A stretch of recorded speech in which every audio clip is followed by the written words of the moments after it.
Junaid I খেলা করতে যাবো। আরে নামাজ দাঁড়িয়ে গেল। আচ্ছা নামাজ শেষ হোক, ততক্ষণ আমি বসে থাকি।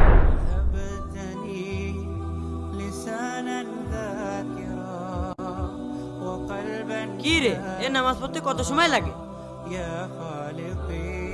জুনাইদ এদিকে আসো তো। হ্যাঁ দাদু আসছি। আরে আরে ধুর, আরে জায়নামাজ এইভাবে রেখে চলে গেছে। জায়নামাজটা ভাঁজ করে রাখি, নাই শয়তানের এসে নামাজ পড়ে নেবে। আরে কি বাবা জায়নামাজ ভাঁজ করলো কে? তুই পাগল নাকি? জায়নামাজ বিছিয়ে রেখে চলে গেছিস। তুই জানিস না জায়নামাজ বিছিয়ে রাখলে শয়তান নামাজ পড়ে? ভাই তুমি এইসব কি বলছো? আরে আমার দাদুরা তো আগে এই কথাই বলতো।